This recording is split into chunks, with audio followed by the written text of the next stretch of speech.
حسين عموتة المدرب المغربي للنادي الأهلي عامل سياج من السرية والكتمان واللي هو داري على شمعتك تقيد. مفيش مخلوق في مصر عارف شكل حسين عموتة في ملعب التتش عامل ازاي. الحسين عموتة فاز باحترام المصريين قبل أن فعلا يبدأ عمله ويبدأ الموسم الحالي مع النادي الأهلي المصري.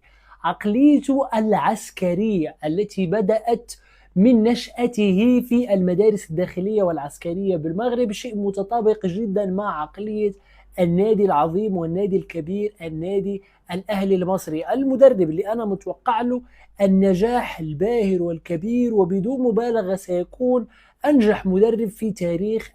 فالمصريين كل ما هو مغربي غادي يمرضهم.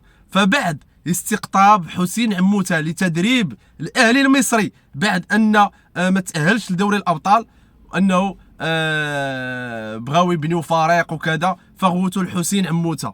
فحسين عموتة كانوا كينتقدوه على المجيء ديالهم، وكانوا كيحسبوا أنه أجنبي وأنه ماشي عربي، وهذا الشيء على لسان شحاتة الشيباني اللي كان في المغرب، وكنا دايرينو الضيافه والكرم وحسبناه مغربي بحالنا فاش كان كيدرب جديده. ما عليناش. فحسين عموتة من بعد المقابله الاولى والثانيه فكيصدم لك المصريين بالاداء والنتيجه، كيفاش كيربحوا ب5-1 ب7-1، فخلى الاراء كامله كتقلب وكتولي في التنويه به وتمجيد حسين عموتة. نخليكم مع الفيديو الاخوان، بارطاجيو لا فيديو باش يوصل بزاف ديال الناس، وخليونا الاراء ديالكم الاخوان، ونتلاقاو في تالي الفيديو الاخوان. استنى بس، ايه اللي عموتة بيفكر فيه؟ تخيل معايا، الاهلي اول ماتش ليه في معسكر اسبانيا هيكون قدام فريق بيلعب في الدرجة الخامسة الاسبانية، ايوه بدالونا، والماتش هيتلعب يوم 12 اغسطس. اول ما تسمع الخبر ممكن تقول هو ليه فريق بالمستوى ده؟ بس استنى، لأن دي مش المباراة اللي عموتة مركز عليها، دي مجرد بروفة يجرب فيها الصفقات الجديدة ويشوف أكتر من تشكيل ويطمن على جاهزية كل اللاعبين من غير أي ضغط. لكن بعدها هيجي الاختبار الحقيقي. الأهلي هيواجه برشلونة على ملعب كامب نو في كاس خوان جامبر، يعني في كام يوم بس هتتنقل من مواجهة فريق في الدرجة الخامسة لمواجهة واحد من أكبر أندية العالم. واضح إن عموتة مرتب المعسكر خطوة بخطوة علشان الفريق يبقى جاهز قبل بداية الموسم. السؤال بقى، انت شايف البداية دي ذكية ولا كنت تحب الأهلي يبدأ بمعسكر أقوى؟ السؤال اللي بعده يا كابتن حسين، أحد الزملاء بيقول لحضرتك إن النادي الأهلي فريق كبير مكتظ بالنجوم، هل في استراتيجية خاصة من الكابتن حسين عموتة للتعامل مع كل هذه الكوكبة من النجوم الموجودين في صفوف النادي الأهلي؟ والله يعني النادي الأهلي النادي أصلا نجم يعني، والإخوان كلهم اللي موجودين، لا الستاف المدبر والمسير ولا رؤساء النادي كلهم يعني نجوم، ولا الجمهور حتى هو نجم، وبالتالي فتنظن أنه يجب أن نتعامل داخل النادي على أساس أننا كلنا نجوم. وطبعا لا يوجد تعامل تفضيلي للاعب على حساب لاعب ثاني، لأنه التعامل التفضيلي سيكون بالنسبة للاعب الذي يؤدي بالشكل المطلوب، تكون الروح ديالو تكون يعني إيجابية، ويكون مستواه الفني يعني يخدم مصالح يعني الفريق. طبعا احترام اللاعبين اللي هما لاعبين اللي هما كبار اللي عندهم خبرة، فهذا يعني مطلوب يعني من ناحيتنا حنايا، لكن اللي هو أساسي داخل من النادي هو اللاعب اللي كيعطي المردود اللي هو طيب، الذي يعني يقدم المستوى الإيجابي أو الحضور الإيجابي داخل يعني غرفة الملابس، داخل يعني دكة الاحتياط داخل الملعب، وهذا هو الأساس اللي إن شاء الله سنبني عليه الفريق.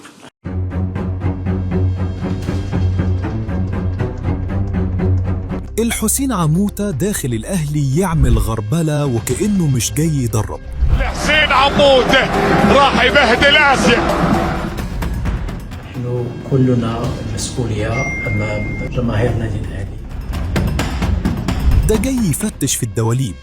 الراجل من ساعة ما وصل وهو مش ساكت، صفقات، تحضيرات، معسكر، تدريبات، شباب طالعين، لعيبة نازلة، ناس داخلة الحسابات وناس بتلم هدومها بهدوء.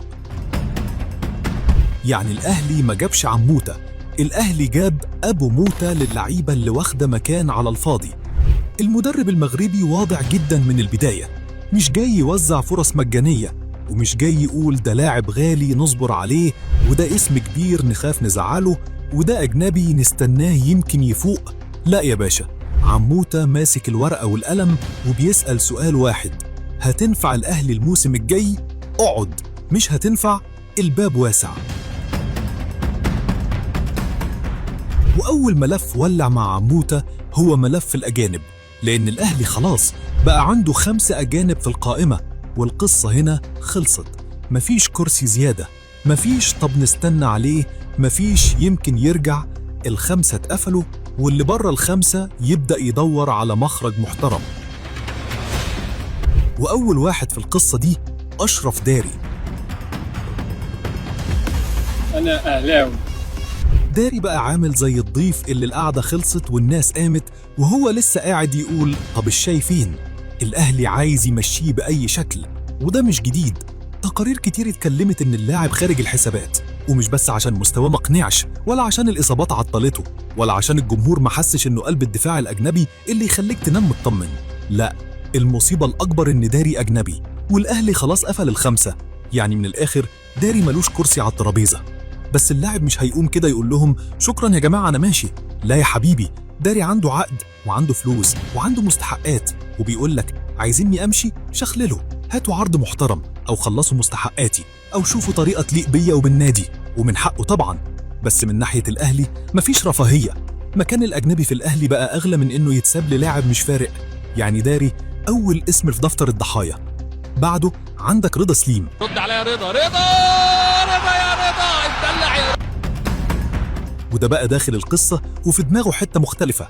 قال لك عموتة جاي، طب ما هو مغربي زيي، يمكن الراجل يشوفني بعين ابن البلد، يفتح لي باب جديد، يديني فرصة. يقول لهم استنوا على رضا. لكن عموتة شكله قال له احنا مغاربة وحبايب وعلى راسي، بس الشغل شغل. رضا سليم موهوب؟ عنده مهارة؟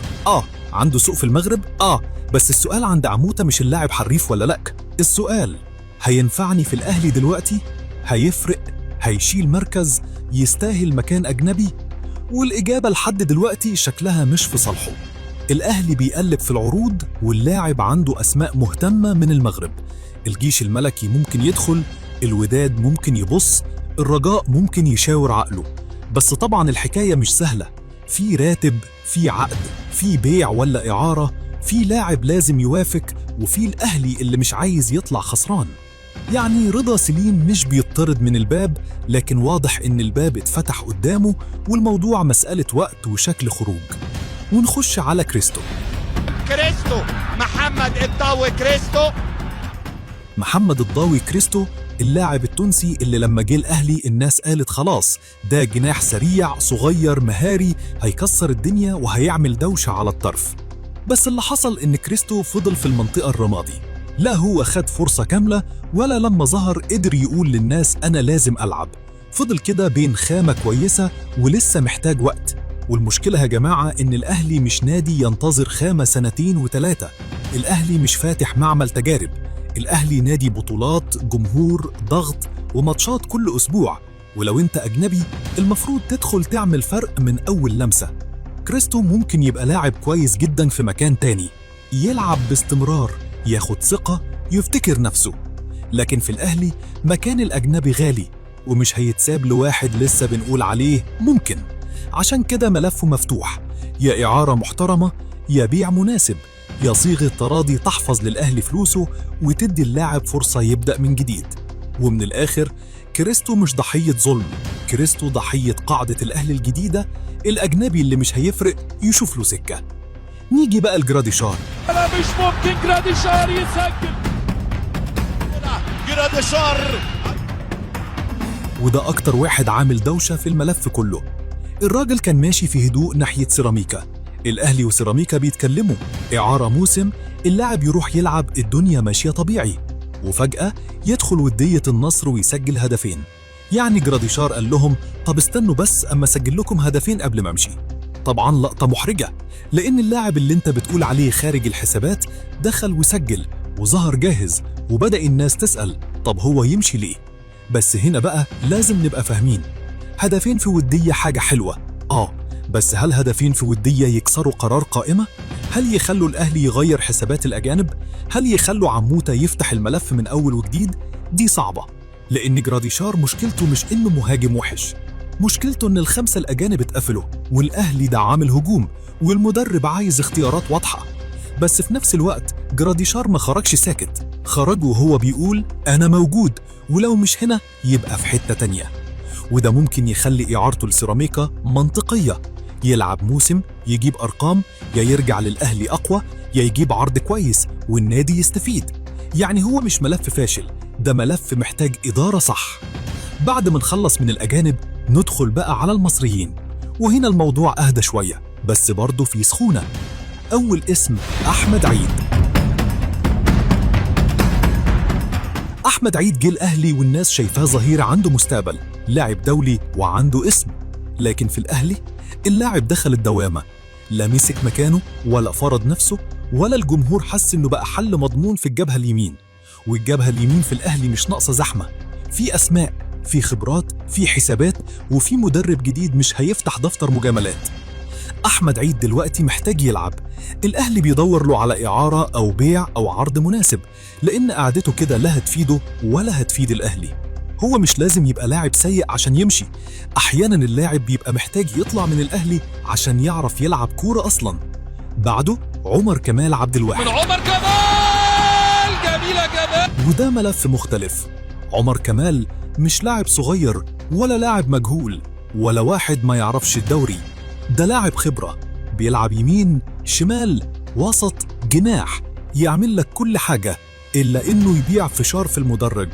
بس في الأهلي الجديد تعدد المراكز لوحده مش كفاية، عموتة عايز دور واضح، عايز يعرف أنت هتلعب فين، هتديني إيه، هتبقى أساسي في فكرة ولا مجرد حل احتياطي. عمر كمان لسه مش خارج رسميا ومش ضحية مؤكدة، لكن هو تحت التقييم. لو جاله عرض الأهلي ممكن يسمع، لو عموتة اقتنع بيه يكمل، لكن هو مش في منطقة النوم على ودانه، ودي رسالة واضحة. حتى اللاعب الخبرة لازم يثبت نفسه من أول وجديد. نروح لأفشة.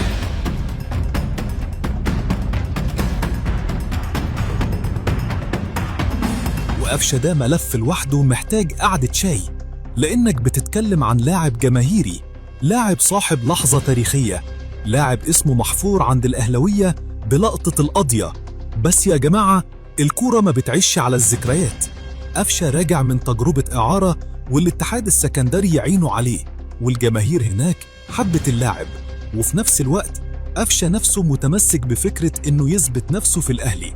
والتقارير متضاربة، في كلام إن عموتة ممكن يستفيد من خبرته، وفي كلام إن اللاعب مش مضمون مكانه، وفي أندية مستنية تشوف القرار النهائي. يعني أفشة مش خارج رسمياً، بس أفشة داخل امتحان اسمه وريني هتقدم إيه دلوقتي.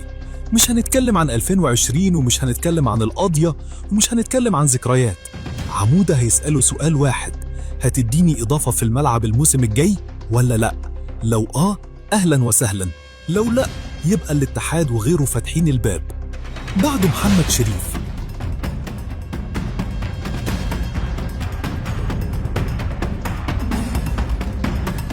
وده كمان ملف عاطفي عند الجمهور الأهلي.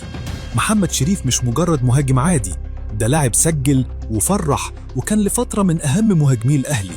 بس الأهلي دلوقتي غير شكل الهجوم، أقطاي عبد الله دخل الصورة، أسماء جديدة موجودة، وعموتة واضح إنه عايز خط أمامي بشكل مختلف. وفي نفس الوقت خالد الغندور قال إن محمد شريف رافض الرحيل عن الأهلي. يعني اللاعب مش قاعد مستني الإدارة تقول له امشي فيمشي، لا، شريف شايف نفسه يقدر ينافس وعايز فرصة ومش مستسلم، وعنده عروض موجود محليا في أندية ممكن تتحرك، المصري، زد، سيراميكا، كله موجود. ولو في احتراف خارجي مناسب اللاعب ممكن يفكر. بس الوضع الحالي بيقول إن شريف مش خارج بسهولة، هو داخل معركة على مكانه. وهنا بقى نروح للنوع التاني من الخروج. مش كل لاعب ماشي يبقى الأهلي بيطرده، في لعيبة خارجة عشان تلعب، ودي أهم نقطة لازم الجمهور يفهمها. الأهلي عنده شباب كتير، لو كلهم قعدوا في التتش هنبقى بنخزن لعيبة مش بنبني لعيبة. واللاعب الصغير لو فضل يتدرب بس من غير مباريات هيكبر في السن وهو لسه موهبة. عشان كده ملف الإعارات مهم. المصري دخل على خط محمد شكري، مصطفى العش وعمر الساعي. محمد شكري محتاج دقايق، مصطفى العش محتاج موسم يثبت فيه نفسه دفاعياً، عمر الساعي محتاج يطلع من خانة لاعب واعد لخانة لاعب دوري حقيقي. الإعارة هنا مش معناها مع السلامة، الإعارة هنا معناها روح العب وارجع راجل. نفس الكلام في حراسة المرمى. حمزة علاء لو قعد في الأهلي هيعمل إيه؟ قدامه شوبير والشناوي وسيحة وترتيب حراس معقد. فكرة إعارته للقناة منطقية، يلعب يشوف ضغط يغلط يتعلم يرجع أقوى. ومعاه كمان محمد عاطف اللي ظهر اسمه في نفس الطريق. الأهلي هنا بيحاول يعمل حاجة مهمة، ما يركنش اللعيبة على الرف. وبالمرة وادي دجلة دخل على الخط. وادي دجلة طلب يوسف عبد الحفيظ وأحمد عابدين، والأهلي وافق على خروجهم إعارة موسم، وده قرار كويس جدا، لأن يوسف عبد الحفيظ وأحمد عابدين لو قعدوا في الأهلي هيبقوا مجرد أسماء في التدريبات، لكن في وادي دجلة ممكن يلعبوا يحتكوا ياخدوا شخصية ويرجعوا لعيبة أحسن. أليو ديانج خلص عقده ولم حاجته وطلع على فالنسيا. تريزيجيه جاله عقد خليجي وراح الرياض السعودي. كاموش رجع ناديه. أحمد رمضان بيكهام ومروان عثمان خرجوا من الصورة. يعني اللي بيحصل مش مجرد كلام، الغربلة بدأت فعلا. والأهم إن معسكر أسبانيا هيبقى غربال تاني، اللي هيسافر عنده فرصة واللي هيقعد يبقى فهم الرسالة. عموتة داخل الأهلي بمنطق بسيط جدا، مفيش لاعب فوق التقييم. أجنبي تتقيم، نجم تتقيم، شاب تتقيم، صاحب تاريخ تتقيم، راجع من إعارة تتقيم، واللي يثبت إنه ينفع يكمل، واللي مش قادر يشوف طريقه. القصة مش إن عموتة بيكره اللعيبة، القصة إن الأهلي كان محتاج حد يدخل يقول كفاية زحمة، كفاية لعيبة قاعدة بلا دور، كفاية أجانب مش فارقة، كفاية شباب على الدكة، كفاية أسماء عايشة على الذكرى. الأهلي الجديد محتاج قايمة خفيفة واضحة، كل لاعب فيها عارف دوره. الأجنبي يفرق، المصري قاتل، الشاب بيلعب، واللي مش جاهز الباب يفوت جمل. ومن الآخر كده عموتة مش بيعمل مذبحة عشان المنظر، عموتة بينظف القايمة. والسؤال بقى، مين هيخرج سليم من غربلة عموتة؟ ومين هيبقى أول ضحية رسمية قبل معسكر إسبانيا؟ انا سالت عموته، قلت له هل بيكون في عناصر مغربيه اكثر؟ هو جاوبني بطريقه دبلوماسيه: وجدنا بالجديده في النادي الاهلي. كيف ترى حضور بالجديده والتجربه المغربيه للاعبين؟ لان في الشارع المغربي يقول لك اللاعب المغربي ما ينجحش في مصر، ما ينجحش في النادي الاهلي. ما ردك؟ واريدك ان تعطيني ايضا تفاصيل هذا التعاقد مع بالجديده. اللعيبه المغاربه كعنصر بشري، اللاعب المغربي من افضل العناصر البشريه في الوطن العربي وفي افريقيا وما فيش شك في ذلك. لكن شخصيه اللاعب المغربي اللي بتفرق. بمعنى انت الاهلي من المغرب اشرف داري ما كانش محظوظ، لاعب دولي، ده كان اساسي في منتخب المغرب وهم رابع العالم، ولكن كثير الاصابات. ثم بعد ذلك رضا سليم، ورضا سليم هي الحاله الاكثر غرابه. رضا سليم كان احسن لاعب في الدوري المغربي، لكن مشكله رضا سليم الاساسيه هي التعايش. يعني رضا سليم ما اللي عرفناه بعد كده، رضا بيتكلم عربي بصعوبه وبيفهم عربي بصعوبه وما بيعرفش انجليش ولا فرنش، فكانت التواصل معاه صعب جدا. يعني حتى بالدارجه ما يفهمش؟ يعني اللغه الدارجه ما بيفهم، يعني بالدارجه المغربيه يفهم المغربي يفهم مغربي، ما يفهمش مصري، ما يفهمش مصري. وده كان ذكره خالد الجوادي اللي هو مترجم المدرب مارسيل كولر. ثم ان رضا في بدايته مع النادي الاهلي اصيب مع حاله التكيف العام، ما قدرش يدخل في. اغلب المغاربه ما يتكيفوش في مصر، ممكن نقول هذا الموضوع. في اشرف بن شرقي تكيف في مصر، تكيف ولاعب ممتاز شيبي جدا. طبعا انجح مثال لمغربي في مصر، احسن باك يمين في مصر. لكن الباقي كلهم تقريبا ممكن نجيب 10 اسماء ما نجحوش. ما هي دي بقى اللي مخوفه شويه ومقلقه شويه الناس من بجديد، من فكره سفيان بن جديد. انت بتتكلم، ولكن هو وخاصه برضه يمكن انا مش عايز اقلق جمهور الاهلي وانا منهم. سفيان المغرب الفاسي حقق بطوله الدوري بعد غياب 41 سنه، مبروك ليهم. هو مش جاي من الوداد، مش جاي من الرجاء، من اللي هي نادي جماهيري الأندية قصدك كبير. الجماهيرية الكبيرة اللي هو دايما المغرب الفاسي طبعا عريق نادي وجماهيرية، عريق لكن مش مش بنفس عراقة الوداد ومش نفس حجم الضغوط اللي بيها. انت شفت ان انت لسه بتتكلم عن النادي الاهلي، اللعب من النادي الاهلي مش امر سهل، وخاصة الوضع في مصر. انت بتتكلم عن ميسي في مصر، شوف بيعملوا فيه ايه دلوقتي. انت النادي الاهلي لما النادي الاهلي يخسر مباراة لعبته او بطولة لعبته، ما بتقدرش تنزل من البيت، ما بتقدرش هتواجه البلد كلها. وده جزء من عظمه وقوه النادي الاهلي، فكره ان انت دايما عايز تكسب، دايما طموحك ملوش حدود وملوش سقف. ربما بعض اللعيبه المغاربه يعني انا بلوم عليهم هم لسبب، انا بشوف ان بيئه العمل في النادي الاهلي بيئه صالحه جدا جدا جدا للنجاح. انت لعبت مباراة كسبت بال5، مباراة تانية كسبت بال7، النهاردة بتكسب بال6. الحكاية النادي الاهلي مع الحسين عموتة حرفيا في عظمة بتحصل، في شيء ما غريب بيحدث، في حاجة مش طبيعية اللي بيحصل داخل النادي الاهلي يا جماعة، شيء غير طبيعي. ماتشين غاية في الاهمية للنادي الاهلي امس. الراجل دوت جاي مش ياكل عيش، الراجل دوت جاي مش عشان يلعب او يهزر، الراجل ده جاي عشان يعمل حاجة محترمة، جاي يشتغل بحقه حقيقي، جاي يعمل اللي عليه بحقه حقيقي. الحسين عموتة بيلعب ماتشين في نفس اليوم ورا بعض، بيلعب قدام بترول أسيوط الساعة 6 مساء، وبيلعب قدام النجوم الساعة 8 مساء، والماتشين كانوا على ملعب النادي الأهلي في فرع مدينة نصر. أول مباراة الأهلي بيكسب فيها 2-0 قدام بترول أسيوط، تاني مباراة الأهلي بيكسب فيها قدام النجوم 6-2. انت مدرك، انت متخيل؟ انت لعبت مباراة كسبت بال5، مباراة تانية كسبت بال7، النهاردة بتكسب بال6. الحكاية وكل المباريات غير مذاعة. الراجل قال لك انا مش عايز اذيع اي مباراة من كل المباريات دي، وليه وجهة نظر وتحترم. انا قلت قبل كده مرارا وتكرارا، المدير الفني هو صاحب الكلمة الاولى والاخيرة فيما يخص مباريات النادي الاهلي وفيما يخص كل شيء داخل فريق الكرة، لان هو اللي في الاول وفي الاخر هيتحاسب. طيب ماتش بترول اسيوط الدنيا كانت ماشيه فيه ازاي؟ خليني اقول لك ان ماتش بترول اسيوط اللي الاهلي كسبه 2-0 كان عباره عن ميكس. على فكره بترول اسيوط هيلعب في الدوري الممتاز، للناس اللي ما عندهاش معلومه يعني، الموسم ده بترول اسيوط موجود في الدوري الممتاز وهيلعب هذا الموسم مع الكبار. النادي الاهلي لعب بميكس بين الناشئين كمان والاحتياطي، وضيف عليهم 2 يمكن يكونوا من القوام الاساسي اللي هم اشرف بن شرقي واحمد نبيل كوكا، وكسب 2-0. احرز الاهداف محمد عبد الله وسمير محمد. طب المباراه الثانيه بتاعه الاهلي والنجوم اللي كانت الساعه 8، لا دي بقى كانت بالقوام الاساسي للنادي الاهلي، والنادي الاهلي بيكسب 6-2، وبيحرز الاهداف سفيان بن جديده، محمد شريف، حسين الشحات، كريم فؤاد، احمد السيد زيزو، واحمد خالد كباكا. شايف المنظر؟ شايف الاداء؟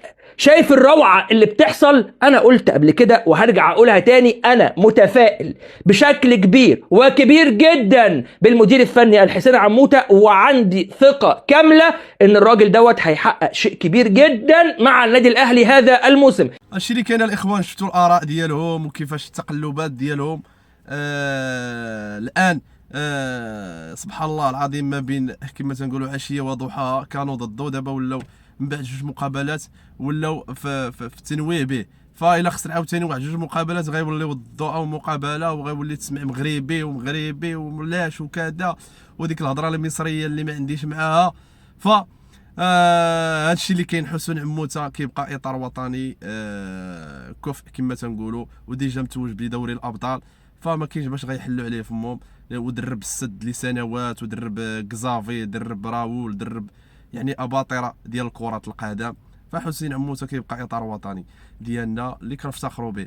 هادشي اللي كاين الاخوان، ما عليكم تخليو لنا الاراء ديالكم، بارطاجيو الفيديو الاخوان، والاشتراك، لان بزاف الناس كينساو الاشتراك في القناه، كتكومونتي وما كتشتركش في القناه. فما عليك غير تشترك في القناه الاخوان باش تكبر العائله ديالنا. وشعارنا دائما الله، الوطن، الملك، وديما مغرب.